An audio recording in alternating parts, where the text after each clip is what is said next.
Hey everyone, Piano Man Chuck here, and I'm back from NAMM 2019, which just happened last week, January 24th through 27th, and it has been very, very hectic. And unfortunately, or fortunately, depending on your point of view, NAMM every year becomes more and more business-oriented for me and less showroom floor-oriented. So unfortunately, I have less time to scour the showroom floors and more time to get business. Now, the good thing about getting business is I'm going to have a lot more products to review for you during the year. And of course, the disadvantage to that is I have not reviewed or gotten to check out a lot of products that I wanted to check out. So, as far as keyboards go and related accessories, I've covered quite a few keyboards and some studio monitors. I'm hoping to get into more and more coverage of studio monitors as time goes on. So let's go ahead and see what I've got. Let's start with Akai, of all places or of all manufacturers, Akai. They have a brand new board out there called the Akai MPK Road 88. Now what that is it's a controller, but it's not just any controller. It comes in its own case. It basically has its case built in. It is so cool. It is a MIDI controller, but they've developed a key action that just blew me away. They said they put all their money into the key action for R&D on that, and it showed. When I tried that, man, I was impressed. So I'm hoping to try and get a review model over here for you because that is really something. Now, it's got a premium 88 key velocity sensitive key bed. It's in its own case, like I just mentioned, so you don't have to buy a case. And it is a hard case, not a soft case where if you bump it into a wall, you dent the unit or anything like that. It has aftertouch. It has 4 output USB sound card, which is cool. MIDI in and out connectors. You're finding a lot of manufacturers omitting that now and going with the USB MIDI. 3 variable pedal inputs, and it uses what they call their Model A keybed. And it's their own. Like I said, it's not for tar or anything like that. It is their own. It's brand new. They just developed it. It is so cool. All right. It is 51.7 inches wide and 14.9 inches deep and 5.2 inches tall. Now, they say the shipping weight is 67 pounds. That's a shipping weight. So when you get rid of the boxes and the accessories and all that stuff, that brings the weight down. It's still going to be heavy, but why? Because it's in its own case. Now, if you were to add a quality SKB hard case or a Gator hard case, you're going to be adding 20, 30 pounds to that weight anyway. So this way you're getting the best of both worlds. And I'm going to try and go alphabetically here. Now, Casio, yes, they also blew me away this year. They have a new addition to the Privia line. That is the Casio Privia PXS series. And they have 2 of those. They have the S1000, which has 18 different sounds or tones, as they like to call it, and the S3000, which has 700 sounds or tones. It is the world's slimmest digital piano with graded hammer action keys and a built-in amp and speakers. And it is just beautiful. It's like looking at your smartphone the day you bought it before you mess it up by putting it in the case. Shiny, just really, really pretty to look at, really smooth. And it's got Bluetooth, auto accompaniment styles, auto harmonizer, Cordana app compatible. It's got built-in amp and speakers, 8 watts per speaker. There's 2 of them. And it runs on battery power. AA batteries, and you can run it for about 4 hours on those batteries. Now, the complaint with Casio as far as their triple pedal units is you had to buy a stand, and then you could add the triple pedal to that stand. Well, now they have also a slim 3 or triple pedal unit. You don't need to buy a stand anymore. So that's cool. And they've got a special case available for it too. Also optional, water resistant, also really cool.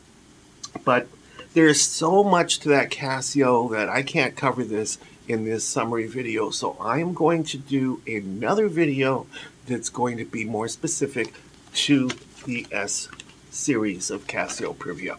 And I'll cover a lot more stuff there. This should be coming out, the S1000, sometime late March in the US. And the 3000 should be coming out in April sometime. Now, go ahead and contact me because I can get you special pre-order pricing on that. Just go over to my website and send me an email or a private message. Okay, up next, Jaxa Bell. They have the S7 Pro and the S3 Pro. Now, they already have the S7 and the S3. They're just amending that basically with the Pro models. The S7 Pro is using a Fatar TP40GH, and the S3 Pro, I'm not sure, I think it's using a TP100LR. There's an extra 33 sounds with the Pro series, but you can add all of those anyway.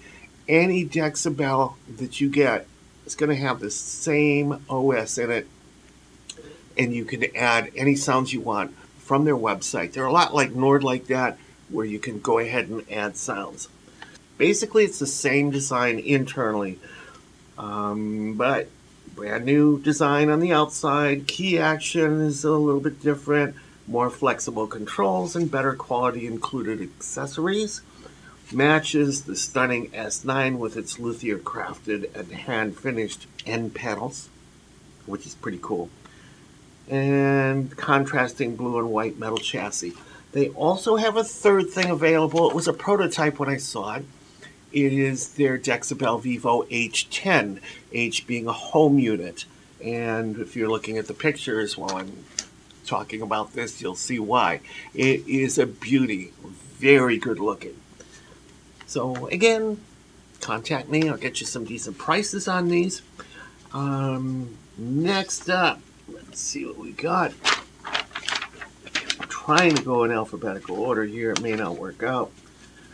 Okay, Roland has a couple of different things out. They have their Go Piano 88, which is the same as their previous Go Piano, but with box-style piano keys. They're not weighted, they're not hammer action, they're not graded or anything like that. It's just like the previous Go Piano, but with 88 of those keys. Let's see, what else do I have on that? Here we go. Also battery-powered onboard Bluetooth speakers, and you can hook up your smartphone to that. Weighs 7.5 kilograms or 15.4 pounds. It's got metronome, transpose, and recording features. Also new from Roland is an introductory piano, the FP10. So that's an 88 note, and the good thing about it, it has their PHA-4 keyboard action to it. It's a standard keyboard with supernatural piano sounds, complete with speakers and a headphone socket. Also with Bluetooth and MIDI connectivity. 1284 millimeters by 258 millimeters, which is about 50.55 inches by 10.16 inches. It does support a pedal, but you can have half damper capability with it if you buy their optional DP10 pedal. There's 96 voice polyphony with it, 4 piano tones, 2 electric pianos, and 9 other tones. Limited effects. There's a metronome. They have USB A and B connectors on the back. They have a headphone jack, which doubles as a output jack, so you can feed that into an amp or studio monitors or whatever. The power on the built-in speakers is 6 watts per side. There's 2 of them. They're using 4 3/4 inch speakers, which is 12 centimeters. And they have a music rest. And that's it for Roland. Nord, while they don't have anything new as far as keyboards, they have something called a Nord Piano monitor, which is a pair of speakers, basically studio monitors that are directly mountable on the Nord Piano 4 with optional brackets. And with those optional brackets, you can also mount them onto mic stands. So basically, they're exclusively engineered for optimal dynamic reproduction of the electric and acoustic pianos in the Nord Piano library with impressive depth and dynamics. Optional mounting brackets, blah, blah, blah, blah, blah. Additional auxiliary audio input for laptop or smartphone. It weighs 5.5 kilograms per pair, or 12.1 pounds for the pair. They're using a 3/4 inch tweeter, 4.5 inch woofer, 80 watts per monitor. Now, I tried this out at NAMM, but the noise levels at NAMM are so loud, you can barely hear yourself scream. But what I did hear, I liked as far as what I could discern from the crowd. So it sounds like it has potential, but until I can get a review pair in here, I can't really comment one way or another. Okay, speaking of monitors, Iloud, you know how they blew the market away with their Iloud micro monitors. Now they have a new pair of monitors out, the Iloud MTMs. And those are compact monitors with, basically, they are bigger than the micro monitors. They have 2 woofers on each one and a tweeter. And they're 100 watts each, 70 watts for the low driver on each one, and 30 watts for the high driver on each one. Even comes with an ARC room calibration kit. So you get that little ARC microphone, and you play some stuff through it, and it tells you the best placement for your speakers, or it calibrates it somehow for you. It's so cool. And when I heard this, it blew me away, because you know how good the Iloud micro monitors are? I heard things with this that I didn't even realize were in certain recordings that I listened to. Man, that just blew me away. So, dual 3.5 inch woofers, 1 inch back chamber mounted tweeter. It has sound pressure level of 103 decibels at 1 meter. And like I said, cleaner bass response, yet very deep. So, and they're claiming that the bass response is comparable to speakers that are twice this size. And I believe that claim. After what I heard, it just blew me away. So hopefully I'll be able to get a set of review monitors in here for you. And we'll compare that to the existing Iloud micro monitors, and you're going to be blown away too. All right, stereo imaging is great. There's a built-in tiltable stand and an ultra-flat 40 to 24 kilohertz frequency response. All right, getting back to keyboards, Korg.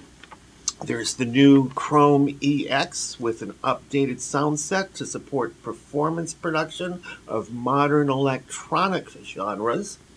Also, updated go-to sounds, including pianos, electric pianos, and drums. The user bank now comes with over 1,500 programs and over 700 combis. Comes in 61, 73, and 88 keys. Also new for Korg, they have a new Kronos SE. Now that includes new standard Italian piano PCM based on the Italian sounds in the grand stage. This coincides with the release of KA Pro's sound library KA Pro Showcase with more than 100 titles. New high impact front panel with red and black finish. It's really cool looking. Comes in 61, 73, and 88 keys. I got pricing on that respectively. 61 is $3,099.99. 73 is $3,499.99. 88 key is $3,799.99. Okay, and last, yes, Last but not least is Yamaha with their new CP series. They have the CP73 and the CP88. Basically, they're identical except for the keys. 73 obviously has 73 keys. The 88 has 88 keys. That's not the only difference. The 73 keys are what they call balanced keys. In other words, they're all the same weight. You don't have heavier keys on the bottom and lighter keys on the top like you do with an acoustic piano. That's where the 88 comes in. And I played it, and the 88 feels to me a lot like the CP4. They may even be using the same key bed. I'm not sure. I didn't check into that far. I simply didn't have the time, but I really did like that. It is a good-looking keyboard, and the keys feel great. All right, now the 88 is using the, oh, here we go, I got it written down. The 88 is using the NW.GH3 key bed. All right, so that's cool. There's 3 premium pianos built into that, the CFX, the S700, and the Bosendorfer Imperial 290. There's 2 uprights, there's a vintage U1 and a flagship SU7, and there's 5 electric pianos dating back to the 1970s. Now realize when you buy a Yamaha, you're only getting Yamaha pianos in there. Yamaha is a piano manufacturer, so they're only putting their own in there, and since they own Bosendorfer, you're getting Bosendorfers too. Just like Kawai, they're also a piano manufacturer, so when you buy a Kawai, you're only getting Kawai pianos in there. So as opposed to something like a Nord where you get just about everything because they're not a piano manufacturer. All right, continuing on with the Yamaha CP series, there's 3 sections, just like you have on a Nord. Again, they stole a page from Nord's playbook, and everything is a dedicated knob or button. There's 3 sections, a piano section, an electric piano section, and a sub section. Sub meaning everything else. All right, so we've got dedicated effects and EFX controls for each section. Again, there's 3 of those. You got master delay, reverb, and EQ effects with dedicated real-time controls. You got something called Sound Mondo social sound sharing, which I need to check into. But basically with that, you have access to thousands of free sounds. There's seamless sound switching. You have 4-zone master keyboard mode and control for you have a 4-zone master keyboard mode and control for external hardware and software. Balanced XLR and unbalanced 1/4 inch stereo outputs.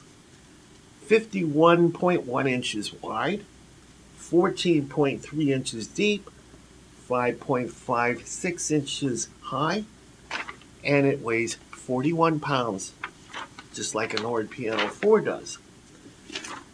So that's basically it, and if I haven't mentioned a brand, it means they either have nothing new or I didn't make it over there to check it out. Kawai, for example, didn't have anything new. Krumar, I didn't make it over there to check it out, but I'm going to make that up for you because I'm going to have a very special guest come in a few weeks, and he will do a demo on the Krumar unit. This guy is a specialist in Krumar, so look for that in the future. In the meanwhile, that's my NAMM report, and again, I said the Casio Privia PXS series was special. There's a lot to it, so I'm going to be doing a separate video to cover that. In the meanwhile, hope you find this useful. Piano Man Chuck, peace out. Thanks for watching.